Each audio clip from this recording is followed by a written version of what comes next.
বন্ধুরা, কেন রক্ত ঝরেছিল মহাদেবের চোখ বেয়ে?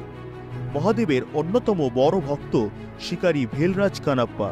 সে শিবের ভক্তিতে এতটাই লীন ছিল যে অন্য কিছু না থাকায় শিকার করা পশুর মাংস দিয়ে ও মুখে করে আনা জল দিয়ে শিবলিঙ্গের পূজা করত। একবার মহাদেব তার পরীক্ষা নিতে শিবলিঙ্গে প্রকট করল দুটি চোখ, যার একটি থেকে ঝরে পড়ছিল রক্ত।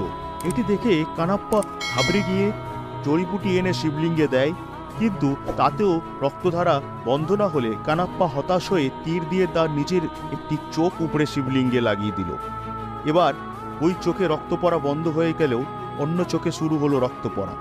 কানাপ্পা তার দ্বিতীয় চোখ কাটতে গিয়ে ভাবল সে অন্ধ হয়ে গেলে কিভাবে শিবলিঙ্গে চোখ লাগাবে।